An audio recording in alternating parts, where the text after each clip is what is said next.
The daily low temperatures of a certain city over a period of time are modeled with a sinusoidal function, the xy plane.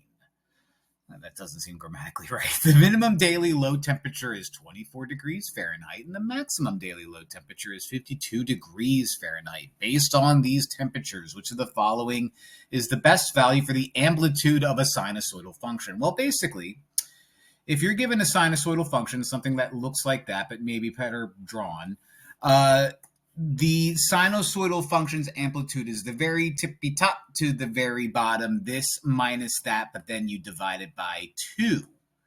So it's whatever the maximum value is minus the minimum value, and then divide that number by 2. So kind of like the opposite of the average. So in this case, the maximum is 52, subtract out 24, and then take that guy, divide it by 2.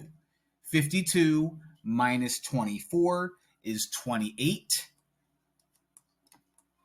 28 divided by 2 is 14. So there it is. There's your amplitude.